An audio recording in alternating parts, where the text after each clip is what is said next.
வணக்கம். நீங்கள் இணைந்திருப்பது வெற்றி டிவியின் பிரதான செய்திகளுடன். செய்திகள் வாசிப்பவர் லிசாலினி கம்நாதன். முதலில் இன்றைய தலைப்புச் செய்திகள். மாணவர்களை ஏற்றிச் சென்ற பேருந்து விபத்து, உயிரிழந்தவர்களின் எண்ணிக்கை சடுதியாக அதிகரிப்பு. 60 லட்சம் பெறுமதியான நகைகளை கொள்ளையடித்த 60 வயது முதியவர் கைது. உயர்தர பரீட்சைக்கு தயாராகிய மாணவி மர்மமான முறையில் மரணம். அமெரிக்காவிற்கான ஏற்றுமதி தடையை நீக்கியது சீனா. தொடர்பான இலங்கை செய்திகள். அனுராதபுரம் தலாவ பகுதியில் பாடசாலை மாணவர்கள் உட்பட பலர் சென்ற பேருந்தொன்று விபத்துக்குள்ளாகியுள்ளது.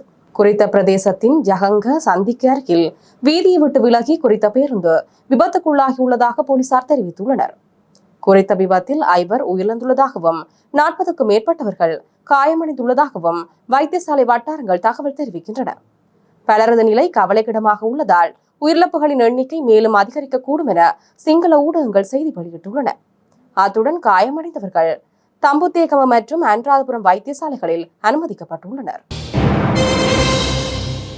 புறக்கோட்டை செட்டியார் தெரு பகுதியில் உள்ள தங்கம் மற்றும் வெள்ளி ஆபரண விற்பனை நிலையம் ஒன்றில் 60 லட்சம் ரூபாய்க்கும் அதிக பெறுமதியான தங்கம் மற்றும் வெள்ளி ஆபரணங்களை கொள்ளையிட்டு தப்பிச் சென்ற சந்தேக நபர் ஒருவரை பேலியகுட போலீசார் கைது செய்துள்ளனர்.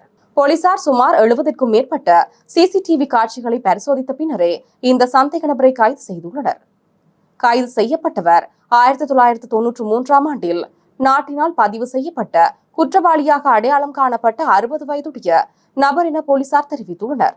சந்தேக நபர் அந்த விற்பனை நிலையத்திலிருந்து திருடிய தங்க ஆபரணங்களில் 1 பவுன் எடையுள்ள ஆபரணங்களையும் சுமார் 3 கிலோகிராம் எடையுள்ள வெள்ளி ஆபரணங்களையும் பொருள சிறிசெத உயன அடுக்குமாடி குடியிருப்பு வளாகத்தில் உள்ள ஒரு வீட்டின் கழிப்பறைக்குள் மறைத்து வைத்திருந்ததாக சந்தேக நபர் வழங்கிய தகவலின் அடிப்படையில் போலீசார் மீட்டெடுத்துள்ளனர். கடந்த மாதம் 25ஆம் தேதி இரவு சந்தேக நபர் 2 மாடிகளை கொண்ட குறித்த விற்பனை நிலைய கட்டிடத்தின் மேல் மாடியின் கூரையின் வழியாக கடைக்குள் நுழைந்து இந்த கொள்ளையை செய்துள்ளார் என தெரிவிக்கப்படுகிறது. சம்பவம் தொடர்பில் கிடைத்த முறைப்பாட்டை அடுத்து பேலியகுட போலீஸ் குற்றவியல் பிரிவின் பொறுப்பு அதிகாரி உள்ளிட்ட குழுவினர் சம்பவ இடத்திற்கு சென்று மேற்கொண்ட ஆரம்ப விசாரணையில் இந்த கொள்ளை சம்பவம் ஒரு தனிநபராலேயே மேற்கொள்ளப்பட்டுள்ளது என தெரிய வந்துள்ளது. இதன்போது கண்டறியப்பட்ட தகவலின் அடிப்படையில் சுற்று வட்டார சிசிடிவி கேமராக்கள் ஊடாக 5 நாட்கள் மேற்கொள்ளப்பட்ட விசாரணைகளின் விளைவாக சந்தேக நபர் திருடிய பொருட்களை எடுத்துக்கொண்டு தப்பிச் சென்ற முச்சக்கர வண்டி அடையாளம் காணப்பட்டது. அதன் சாரதியிடம் விசாரித்த போது சந்தேக நபர் மாளிகாவத்த பிரதேசத்தில் இறங்கிச் சென்றதாக தெரிய வந்துள்ளது.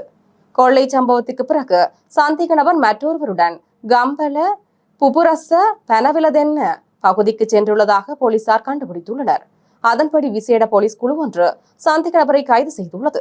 சந்தேக நபர் திருடிய தங்க ஆபரணங்கள் மற்றும் வெள்ளி ஆபரணங்களை கொடுத்து ஐஸ் மற்றும் போதைப் பொருட்களை கொள்வனவு செய்து பாவித்துள்ளார் என மேலதிக விசாரணைகளில் தெரிய வந்துள்ளது. கைது செய்யப்பட்ட சந்தேக நபர் தனது சிறுநீரகம் ஒன்றையும் விற்று போதைப் பொருள் பாவித்துள்ளார் என விசாரணையில் மேலும் தெரிய வந்துள்ளது. உயர்தர பரீட்சைக்கு தயாராக இருந்த மாணவியின் உயிரிழப்பு தொடர்பில் இதுவரை சந்தேகத்திற்கிடமான தடயங்கள் எதுவும் இல்லை என போலீசார் தெரிவித்துள்ளனர்.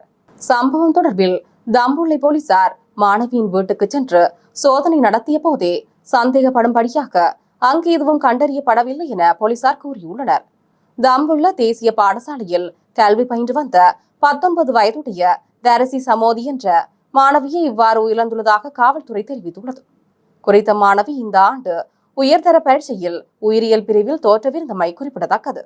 சம்பவம் தொடர்பில் மேலும் தெரிய வருகையில் நேற்றிரவு கல்வி நடவடிக்கைகளில் ஈடுபட்டிருந்த மாணவி இரவு உறங்கிய பின்னர் இன்று காலை கண்விழிக்காத காரணத்தினால் பெற்றோர் அவரை பரிசோதித்த போது அவர் சுயநினைவின்றி இருந்துள்ளார். இதன் காரணமாக பெற்றோர் குறித்த மாணவியை தம்புள்ளை ஆதார மருத்துவமனைக்கு அனுமதித்துள்ளனர். இருப்பினும் அவர் அதற்கு முன்னரே உயிரிழந்ததாக காவல்துறை குறிப்பிட்டுள்ளது. மரணத்திற்கான காரணம் இதுவரை கண்டறியப்படவில்லை என தெரிவிக்கப்பட்டுள்ளது. சம்பவம் தொடர்பில் தம்புள்ளை போலீசார் மேலதிக விசாரணைகளை மேற்கொண்டு வருகின்றனர். மட்டக்களப்பு உன்னிச்சி வீதி பேர் பலகை கென்ஸ்மன் வீதி என திடீரென மாற்றப்பட்டிருந்தமை நாடாளுமன்ற உறுப்பினர் கந்தசாமி பிரபுவின் தலையீட்டை அடுத்து மீண்டும் உன்னிச்சி வீதியாக மாற்ற நடவடிக்கை எடுக்கப்பட்டுள்ளது.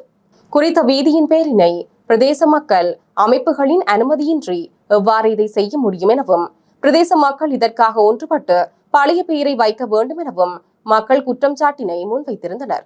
மேலும் இவ்வாறான சம்பவங்களை எல்லாம் மக்கள் பிரதிநிதிகள், விவசாய அமைப்புகள், பிரதேச சபையினர் கவனத்தில் எடுத்து செயற்பட வேண்டும் எனவும் மக்கள் கோரிக்கை வைத்திருந்தனர். இதனை அடுத்து நாடாளுமன்ற உறுப்பினர் கந்தசாமி பிரபுவிற்கு தெரியப்படுத்தியதை தொடர்ந்து உன்னிச்சி வீதியில் பொருத்தப்பட்டிருந்த பெயர் பலகையினை அகற்றுவதற்கான நடவடிக்கை எடுக்கப்பட்டுள்ளது. இதன்படி குறித்த பெயர் பலகையினை அகற்றுவதற்கான ஆலோசனை வீதி அபிவிருத்தி திணைக்களத்தின் அதிகாரிகளுக்கு வழங்கப்பட்டுள்ளதுடன் உன்னிச்சி வீதி எனும் புதிய பெயர் பலகையினை நடுவதற்குரிய நடவடிக்கையும் மேற்கொள்ளப்பட்டுள்ளதாக நாடாளுமன்ற உறுப்பினர் கந்தசுவாமி பிரபு தெரிவித்துள்ளார். ஒழுங்கமைக்கப்பட்ட குற்றவாளி என கூறப்படும் கைதியொருவர் சிறைச்சாலைக்குள் கையடக்க தொலைபேசியை பயன்படுத்தி ஆடம்பரமாகவும் வசதியாகவும் தங்கியிருக்கும் காணொலி சமூக வலைதளங்களில் பரவியதை அடுத்து இது தொடர்பில் விசாரணை ஆரம்பிக்கப்பட்டுள்ளதாக சிறைச்சாலைகள் திணைக்களம் தெரிவித்துள்ளது. அந்த காணொலியில் குறித்த கைதி தனது கையடக்க தொலைபேசியை பார்த்து கொண்டும் போதைப்பொருள் பயன்படுத்தி கொண்டும் இருக்கும் காட்சியுடன் மற்றொரு கைதி அவருக்கு தலையை மசாஜ் செய்யும் காட்சியும் காணப்படுகின்றது. இந்த காணொலியில் உள்ள கைதி பூசா சிறைச்சாலையில் தடுத்து வைக்கப்பட்டுள்ள ஒழுங்கமைக்கப்பட்ட குற்றவாளி என்ற தகவலும் சமூக வலைதளங்களில் வெளியிடப்பட்டிருந்தது. இதற்கமைய இது குறித்து சிறைச்சாலைகள் திணைக்களம் விசாரணைகளை ஆரம்பித்துள்ளது. இது குறித்து ஊடகம் ஒன்று வினவிய போது இந்த காணொலியில் இடம்பெறும் சம்பவம் பூசா சிறைச்சாலையில் நடந்தது அல்ல என்று அந்த சிறைச்சாலையின் அத்தியட்சகர் உறுதிப்படுத்தியுள்ளதாக சிறைச்சாலைகள் திணைக்களத்தின் பேச்சாளர் ஒருவர் குறிப்பிட்டுள்ளார்.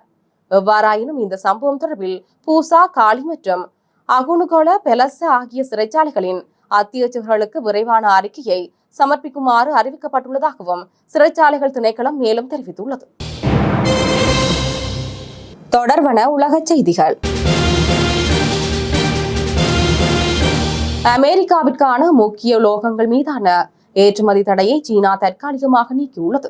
சீனாவின் வர்த்தக அமைச்சகம் 2024 அறிவித்திருந்த முக்கிய உலோகங்களாக கலியம், ஜெர்மானியம், ஆன்டிமனி மற்றும் சூப்பர் ஹார்ட் பொருட்களின் அமெரிக்காவுக்கான ஏற்றுமதி தடையை 2025 நவம்பர் 9 முதல் 2026 நவம்பர் 27 வரை தற்காலிகமாக நீக்கியுள்ளது.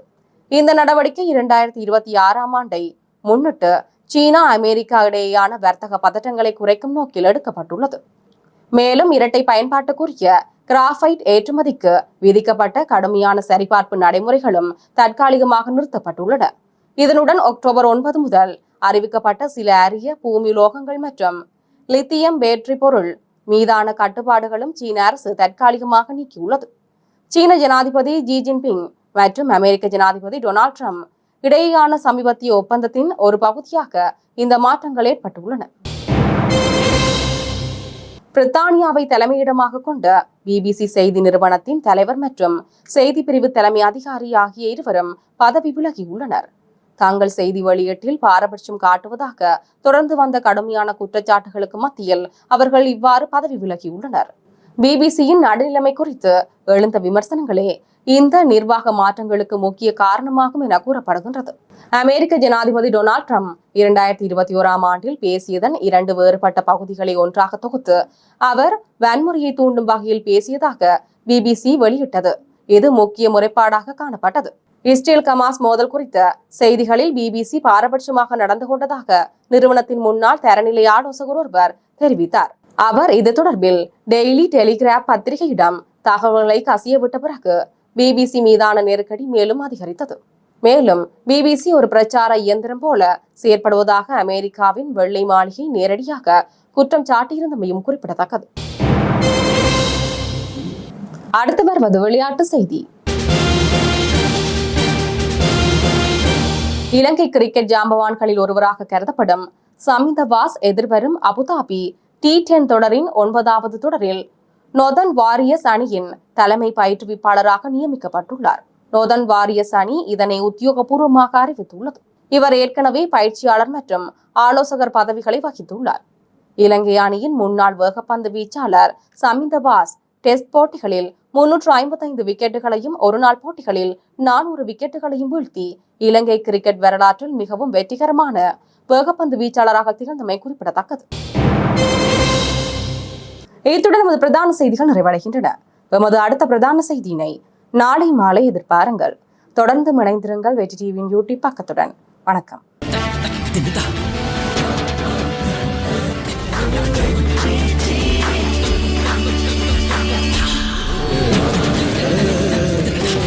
இதா